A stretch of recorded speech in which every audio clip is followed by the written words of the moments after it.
Hello, everybody. Welcome back to Beating the Odds. It is Saturday, March 11th, 2023, and we are back with our college basketball best bets of the day. If you're new to the channel, my name is Zach, and welcome to Beating the Odds. Hit that subscribe button, like this video, hit that notification bell so you never miss a pick. We post these college basketball videos every single day, along with the NBA and the NHL. Both those videos are live right now, so after this one, definitely go check those out. We're going after our first 3,000 subscribers, so I'm really excited to have y'all here. Let's go win together today. Let's go make some serious money. Now, to recap yesterday's results, they weren't great. Now, overall, including yesterday, we were 195 and 142 for the year, so we're 53 games over 500, extremely profitable. However, yesterday was not a profitable day. We had 1-3. We had Kansas minus 4.5, easy winner. And then UConn and TCU were really close. We had UConn minus 3.5 and TCU plus 3. I mean, they were within one basket. And then Creighton minus 3.5. That was a blowout. I got that one wrong. Xavier, absolutely incredible. So, guys, here's the deal. Our best gambling days come after our worst gambling days. And I love Saturdays. If you guys have been following us for a while, we've crushed Saturdays. We've been 7-1 two of the last 3 Saturdays in a row. And the one we didn't go 7-1, we were like 6-3. So, big time day today. Let's get into it. I got 5 picks going today, plus 3 I might add later. I'll be putting those on my Twitter. So, let's start with this. I'll start with number 1, our best bet today, which is Kansas minus 1.5 versus Texas. I love bounce back opportunities for good teams who got rolled the game before. And Kansas is in that spot right now. Texas killed them last time they were out. Now, granted, it was in Texas. We also had Texas in that game, by the way. And with the Big 12 tournament being in Kansas City, it's essentially a home game for Kansas. And Kansas is the class of the Big 12. They've been the class of the Big 12 for, like 40 years. I see this game being a slugfest. I think this game is going to be close as hell. And at the very end, Kansas is going to pull it out and win by more than 1 point. Jalen Wilson is the best player on the court. Give me Kansas in a close one, but Kansas is going to bounce back here. I love them in this spot. Plus, with Bill Self being in the hospital, they're going to win this one for Coach Self. So I love Kansas here. Our next bet is going to be Duke minus 2.5 versus UVA. Now, listen, I'm from Virginia.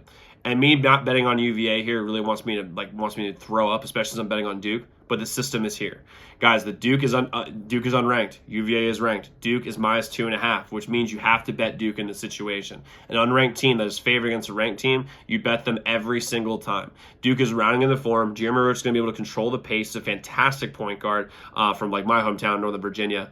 And I think Duke is rounding into form. They had a tough transition from Coach K to John Shire, but they're really starting to come into form defensively. They've got the size match up with them. Plus, UVA is not going to blow them out. UVA doesn't score enough to be able to get up a lot. So I think Duke can get up, and if Duke can jump on them and don't let them up, Duke's going to win this game pretty easily.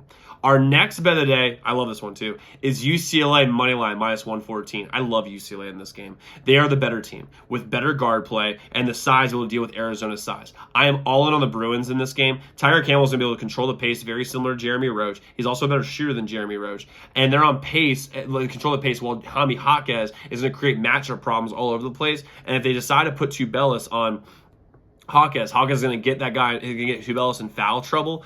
And if Tubelis isn't on the court, it's just a lot of shooters and Ballo is not exactly the best offensive player if you have anyone with size at all.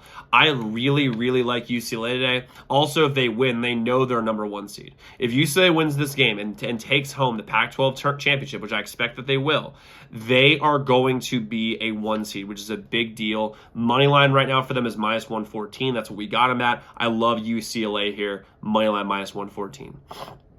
Our next bet of the day is another money line. We have UAB money line versus Florida Atlantic. It's all about Jelly Walker. Florida Atlantic has no answer whatsoever for any of the offensive players that UAB has, specifically Jelly Walker.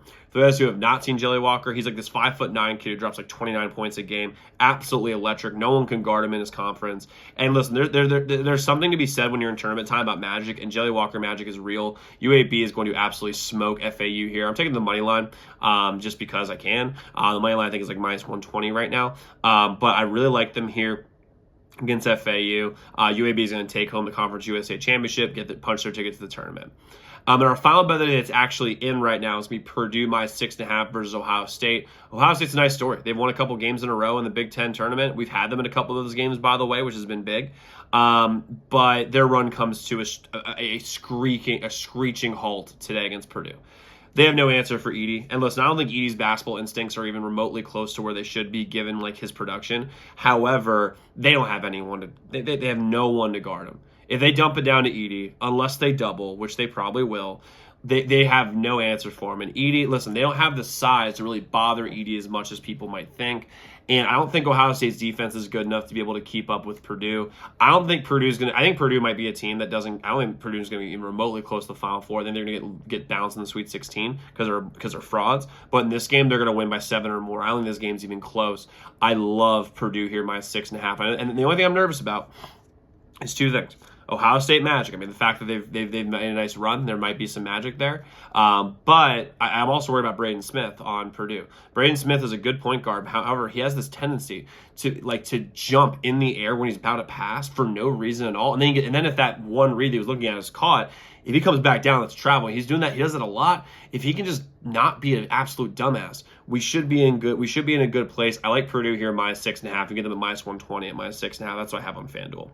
Now, some games I may add later. Make sure y'all check my Twitter for updates for these. I'm very heavily leaning putting all 3 of these in. I'll talk about it here in a minute. So the first one is Kent State and Toledo. I'm deciding between either Kent State +1 or the over 149.5. Tell me in the comments what y'all think about that game. I love Bama minus 8.5 versus Missouri. I'm not a believer whatsoever Missouri. I just think 8.5 is a lot of points. Oh, they beat Tennessee, Zach. They beat them earlier in the year. Tennessee's a bunch of frauds. We know this. Rick Barnes cannot coach a team that goes deep in the Final Four. It's just impossible. And I also like A&M minus 5.5. Vanderbilt's a nice story. Absolutely great. We've had them a couple times. We actually told y'all yesterday in the last video, hey, check out Vanderbilt. We didn't put it on the card, but we told y'all they were going to win. They're a nice story and awesome, but A&M is just way too good. They're too good from the free throw line. They're too good defensively. They rebound the ball so well. Vanderbilt doesn't have the players to be able to compete with A&M. I think A&M and Bama are on a collision course for tomorrow's championship game. So a quick recap, though, of what we have. We have Kansas minus 1.5. We have Duke minus 2.5. We have UCLA moneyline minus 114. UAB moneyline versus FAU, and Purdue minus 6.5 versus Ohio State. So let's go lock in those picks. Let's win together today. Let's make some money. I will see you all tomorrow. Make sure y'all check out those other videos.